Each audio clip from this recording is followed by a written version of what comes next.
പിണറായിലേക്ക് ഞാൻ ചേരാനായിട്ട് ഞാനിപ്പോ ആ ബന്ധം വളർന്നു. അതേ മുഖ്യമന്ത്രിയായി കഴിഞ്ഞപ്പോ ഞാൻ എന്ത് വിചാരിച്ചെന്ന് വെച്ച് കഴിഞ്ഞാല് എന്റെ മനസ്സിൽ ഒരുപാട് ആശയങ്ങളുണ്ട്. ആ ആശയങ്ങള് കേരളത്തിൽ നടപ്പിലാക്കിയാൽ ഒരുപക്ഷെ കേരളം ഇന്ത്യയിലെ തന്നെ ഏറ്റവും സംസ്ഥാനമായിട്ട് മാറും, രക്ഷപ്പെടും, ജനങ്ങൾ രക്ഷപ്പെടും എന്ന് തോന്നി. അപ്പോ എല്ലാവരും പറഞ്ഞു ഇങ്ങനെ ഇരട്ടച്ചങ്കനാണ്. ഞാനും മനസ്സിലാക്കിയപ്പോ വളരെ സത്യസന്ധനായിട്ടുള്ള, വളരെ ആർജവമുള്ള, ഏതും നടപ്പിലാക്കാൻ ശേഷിയുള്ള ഒരാളായിട്ടാണ് ഞാൻ അദ്ദേഹമായിട്ട് ഇടപഴകുമ്പോൾ എനിക്ക് തോന്നിയിട്ടുള്ളത്. അതോടൊപ്പം ഈ ഇരട്ടച്ചങ്കനും സത്യസന്ധമായിട്ട് പറയുന്നു. ആദ്യം കേറിയ ദിവസങ്ങളിലുള്ള അദ്ദേഹത്തിന്റെ പ്രസ്താവനയും പ്രവർത്തനവും ഒക്കെ കണ്ടപ്പോൾ എനിക്ക് വളരെയധികം ആഗ്രഹം തോന്നി ഇദ്ദേഹത്തിന്റെ കൂടെ കൂടിയിട്ട് എനിക്ക് എന്തായാലും ഈ രാഷ്ട്രീയത്തിൽ ഇറങ്ങി ഈ കേരളത്തെ നന്നാക്കാൻ സാധിക്കില്ല.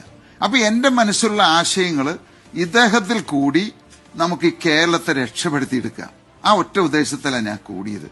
അപ്പൊ നമ്മൾ പറയില്ലേ ഈ അണ്ടിയോട് അടുക്കുമ്പോഴാ പുളി അറിയുന്നതെന്നുള്ളത്.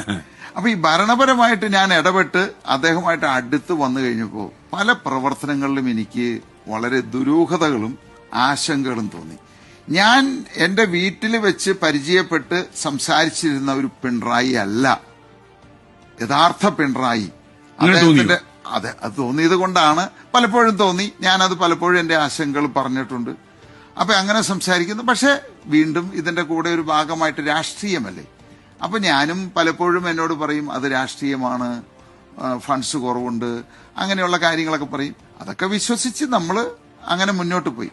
പക്ഷെ ഒരു സ്റ്റേജിൽ വന്നു കഴിഞ്ഞപ്പോ അദ്ദേഹത്തിന്റെ ആർഭാടവും, പ്രത്യേകിച്ച് ഞാന് അദ്ദേഹത്തിന്റെ കൂടെ യാത്ര ചെയ്യുമ്പോൾ, വിദേശ രാജ്യങ്ങളിൽ ചെയ്യുമ്പോൾ നമ്മൾ മനസ്സിലാക്കേണ്ടത് ഇവിടെ ഒരു നേരം പോലും ഭക്ഷണം വയറു നിറച്ച് കഴിക്കാൻ ആളുകൾ ബുദ്ധിമുട്ടുന്ന ഈ കേരളത്തില് അദ്ദേഹം പോയിട്ട് ഓരോ സമയം ലഞ്ചായിക്കോട്ടെ ഡിന്നർ ആയിക്കോട്ടെ ആർഭാടത്തോട് ലക്ഷങ്ങൾ മുടക്കിയുള്ള ഭക്ഷണം, അതുപോലെ താമസിക്കുന്ന ഹോട്ടലുകള് 3 ലക്ഷം രൂപയും 4 ലക്ഷം രൂപയും ഒരു രാത്രിക്ക് വരുന്ന ഹോട്ടൽ റൂമുകള്. അങ്ങനെ അദ്ദേഹത്തിന്റെ ആർഭാട ജീവിതം വന്നപ്പോ എനിക്ക് തോന്നി ഇത് ശരിയല്ല എന്ന്.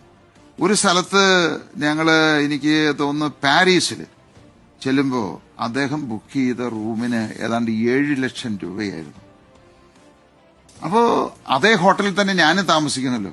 എനിക്കത് വളരെ ബുദ്ധിമുട്ടുണ്ടാക്കി. കാരണം എന്നെ സംബന്ധിച്ച് വ്യവസായിയാണ്, 7 ലക്ഷം രൂപയുടെ ഹോട്ടൽ എന്റെ ജീവിതത്തിൽ എനിക്ക് സ്വപ്നം പോലും കണ്ടിട്ടില്ല എന്നുള്ളത്. ഞാൻ സാധാരണ ഒരു 7,000 റുപ്യ അല്ലെങ്കിൽ 16 റുപ്യയിൽ കൂടുതലുള്ള ഹോട്ടലിൽ ഞാൻ താമസിച്ചിട്ടില്ല. പൈസ ഇല്ലാഞ്ഞിട്ടല്ല, അത് അങ്ങനെ വേസ്റ്റ് ആക്കാൻ പാടില്ല. ഞാൻ എപ്പോഴും ചിന്തിക്കുന്നത് ആ പൈസ ഉണ്ടെങ്കിൽ ഒരു വീട് പണിയാലോ.